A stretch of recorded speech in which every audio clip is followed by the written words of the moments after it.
So then, Mark, has been a pretty electrifying start to the 2021 Six Nations, despite what's going on in the world at the moment. Wales are 2 out of 2, and they head into the England game with the Triple Crown in their sight. So first of all, do you think this is achievable? And second of all, after all, you know what it takes after winning it in 1988. Yes, it's definitely achievable. I'll be honest with you, I didn't think it was before the tournament started. There seems to be a bit of a familiarity to when we won the Grand Slam in, was it 2019? I don't think that we played particularly well against Scotland, as I recall. I think Scotland were probably the better team and made some sort of critical unforced errors and almost gifted the game to us. And then France, very similarly, out in Paris. I remember George North scoring those 2 tries, and France were way the better team. And George North, I think the one lad made a cock up near his own line and needed the ball over the line. Gave George North, gifted him a try there. And there was the second row, didn't he? Which George North picked off, went length of the field. And I think that gave us some momentum. And I think when you go back to sort of my experience from '88, I mean, the whole tournament, it's critical. You get that first win, and confidence seems to grow. It's almost not enough games to get back into it if you feel you've lost the first game. If you do lose the first game, I think the pressure tends to come on. There's a lot of press talk, a lot of negativity, and it's winning is a good habit, but losing, you can create a habit of losing as well, and it can be a very sort of tough position to be in.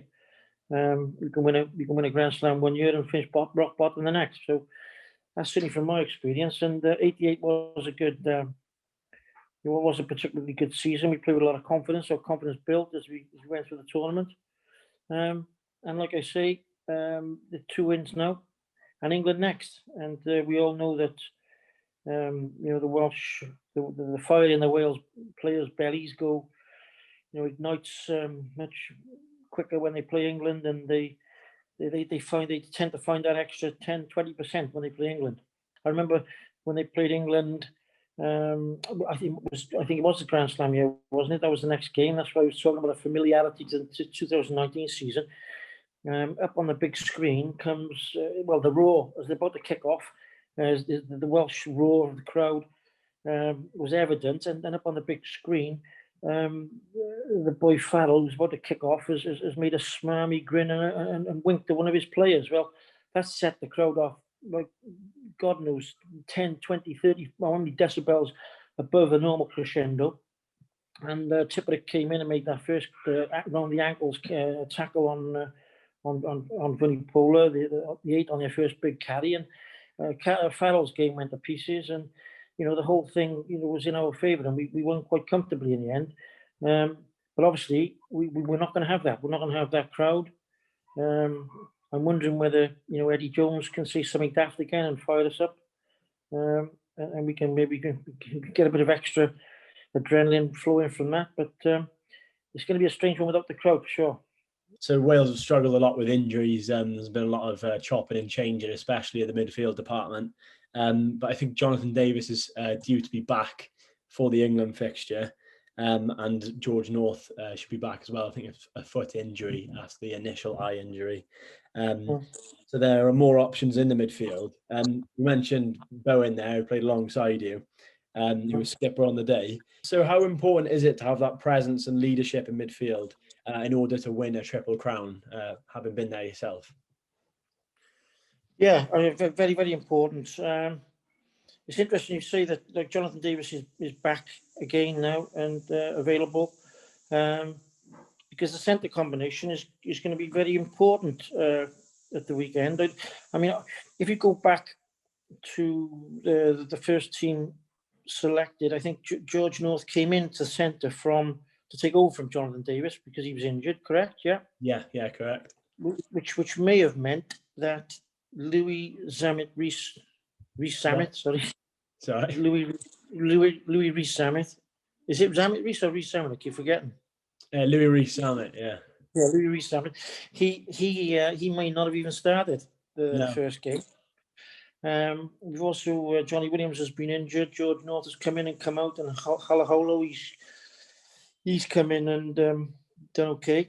So you go back to this conundrum with the picking the centres. I mean, I'm looking at 4 of them. I'm looking at Jonathan Davis, George North at 13, Johnny Williams and Halaholo at 12 maybe. It's a difficult one. It's I wouldn't like to see. I know Jonathan Davis. He started a test for the Lions at 12, didn't he? But I don't fancy him there at all. The biggest balance he would give us would be Johnny Williams at 12, I think, and then either Jonathan Davis or George North at 13. If we defeat England, do you think there is a chance of winning the Grand Slam? Yeah, there's a chance because obviously, like I say, the confidence is growing, and defensively we look solid. So hopefully we will hang in the game. I mean, Ireland, showed against France that defensively they can be sound, and obviously I thought, to be honest, the Irish tried to bore them to death, just kicking the ball up in the air forever.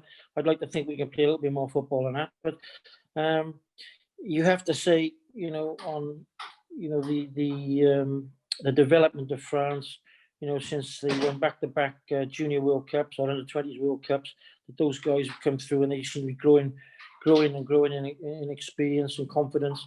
And out in Paris, I think it'd be a daunting task